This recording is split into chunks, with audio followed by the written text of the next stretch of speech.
Welcome back to DAZN GP today. At Assen, Marc Márquez added another masterclass to his Ducati debut season, equality with Giacomo Agostini's all-time win tally and an expanded championship lead, yet insisted his triumph had little to do with outright pace.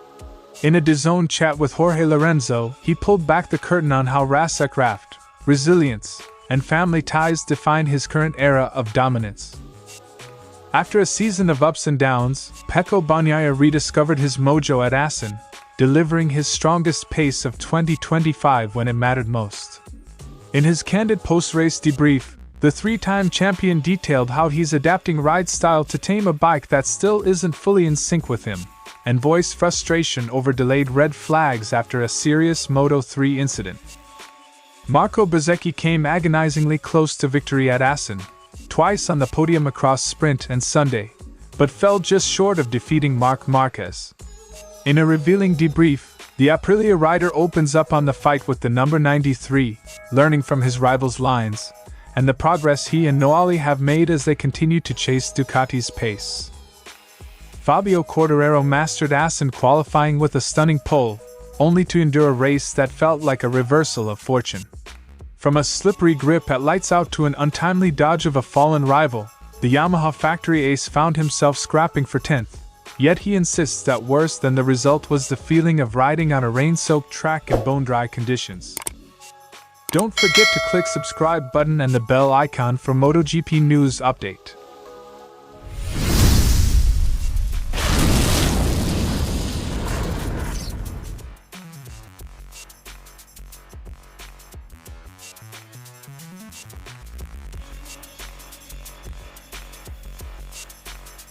Márquez shrugged off expectations at a circuit not tailored to his hard-braking aggression, revealing that measured strategy outweighed pure speed. "I won without being the fastest, just by managing the race the way I wanted."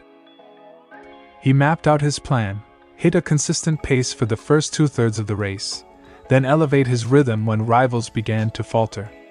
It was not raw horsepower, but razor-sharp planning that delivered victory.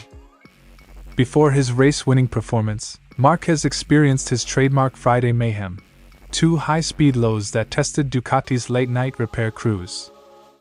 This was the Marc of 6 years ago, destroying two bikes every day. I thank Ducati, because they finished late at night. They had extra work. Even as crashes piled up, his faith in Ducati's pit-to-garage pivot remained unshaken.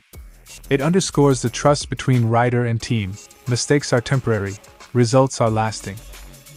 Amid celebration, Márquez revealed his concern for younger brother Alex, who suffered a finger injury while battling on track.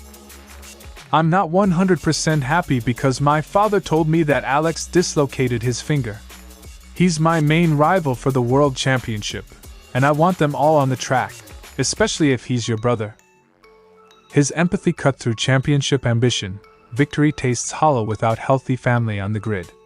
It's a rare window into the balance he strikes between fierce competitor and protective brother. When Lorenzo asked how he engineers decisive final lap surges, Márquez broke it down with precision. "I was clear that I wanted to do 11 laps at a certain pace, and with 15 laps left, increase that pace. I dropped 3 or 4 tenths, set my personal fastest laps, and then maintained that. It's applied mathematics on two wheels, dial in the drop-off point, time the attack window, then execute." In 2025, it's Márquez's consistency, not alarm bell speed, that commands respect. With a 68-point cushion, some might ease off. Not Márquez. He pressed home the razor's edge of MotoGP risk. "We're now entering a period of the season where an injury can make you miss 2 races. You lose more than 70 points if the other guy does well. Even a minor fracture can void a championship bid." His cautionary note, "You have to know how to manage your limits," is as vital as his throttle control. At Asen, Márquez didn't just win, he showcased the modern champion's toolkit: strategic pacing, resilience through crashes, and a measured respect for risk. In candid conversation, he reminded us that supremacy on the stopwatch is secondary to dominance over the race itself, and over life's unpredictable turns. Bagnaia admitted that a dip in form during May's rounds left him questioning his setup and himself until Assen's revival. From Aragon onward, I returned to the performances I had at the beginning of the year. I had lost a lot of confidence at Le Mans and Silverstone without understanding what was happening. He's addressing the mid-season slump head-on, by tempering his aggression and resisting the temptation to overpush. The strategy paid off at Assen, where he pushed hard and maintained a good pace, signaling a potential turning point.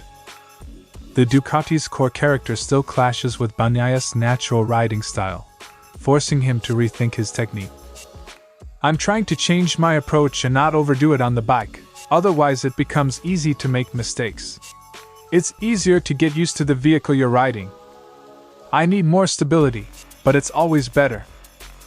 He's tailoring his inputs, smoother entries, more controlled throttle roll, to compensate for understeer and front-end movement. It's a mental and physical shift, born of necessity when equipment won't fully oblige. Despite late race speed that saw him reel in Pedro Acosta, Bagnaia revealed the unique challenge of closing in on another rider at Asen. As soon as I get close, I feel movements in the front end, wheel locks, understeering. It's not easy when I'm in the slipstream. Slipstream battles magnify bike instability. Even with equivalent pace, Bagnaia had to balance aggression and caution to engineer a decisive pass out of turn 15, a testament to his evolving racecraft. Bagnaia took a rare stand on race safety after a Moto3 red flag situation, insisting marshals acted too slowly following a serious crash. When a rider is on the ground after a serious crash, you have to wave the red flag as soon as possible. I don't understand why they allowed riders to continue racing until they reached that corner. His blunt critique emphasizes rider welfare over spectacle.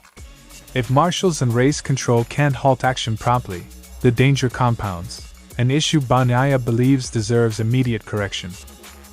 Pecco Bagnaia's Asen weekend offered more than a resurgence in speed, it provided clarity on his path forward.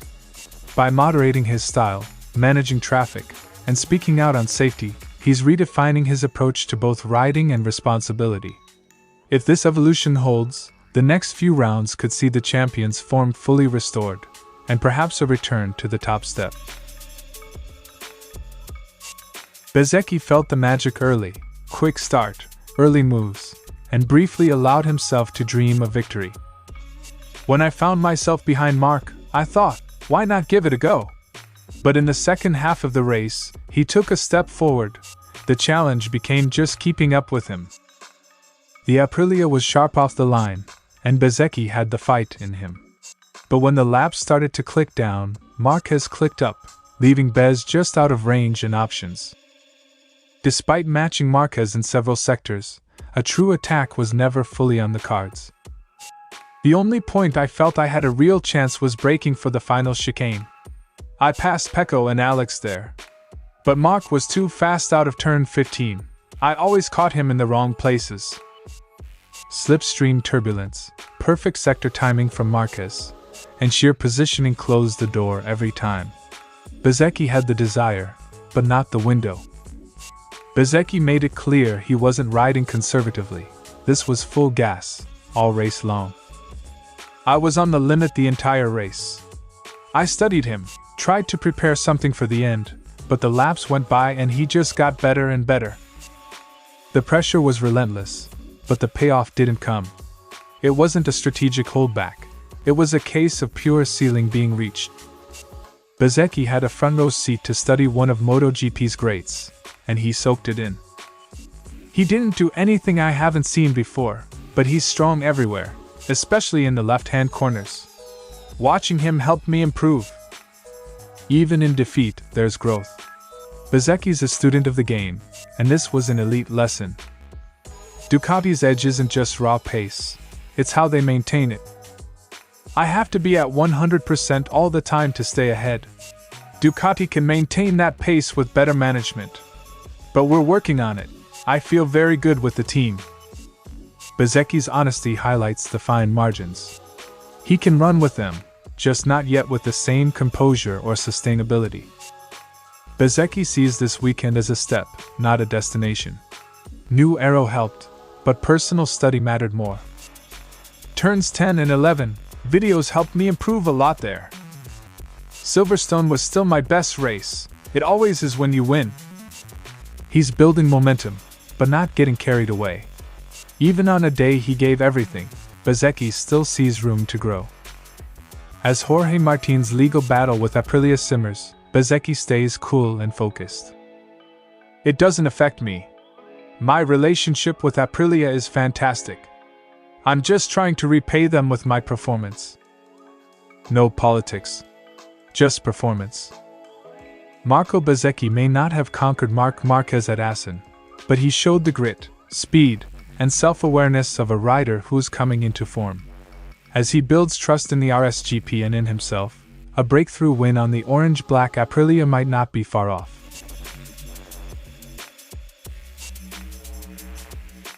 Despite hop-to-it pace in qualifying, Quartararo's flagship M1 betrayed him when the lights went out. The lack of mechanical grip immediately took him out of rhythm.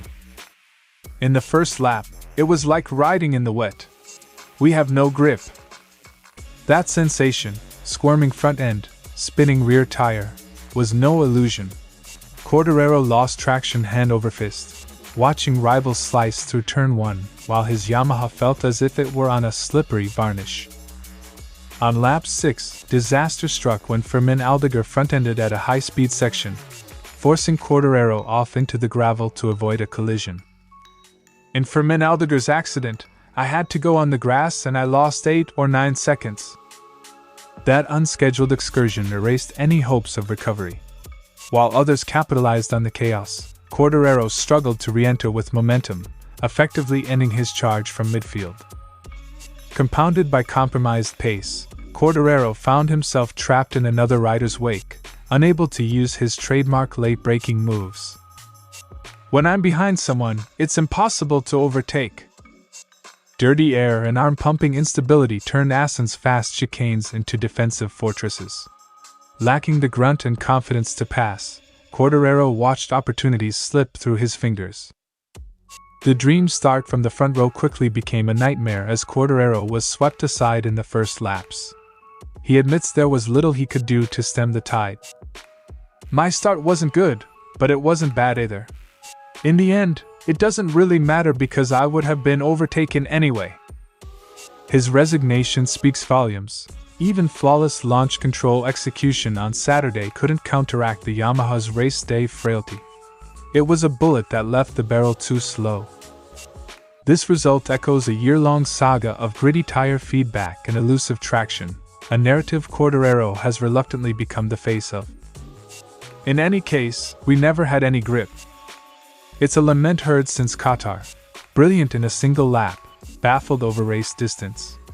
The missing link between his qualifying fireworks and Sunday's sputter remains Yamaha's greatest puzzle. Asen was not just another off-weekend for Quartararo. It was a stark reminder that pole position means little without race-winning stability. From wet track sensations to blocked passing lanes, he endured every twist of a race that exposed the Yamaha's chronic grip deficit. 4. El Diablo. The challenge is clear: find traction, or face more Sundays in the lower points. Thanks for watching ZNGP today, and this is your MotoGP news update. And see you next time!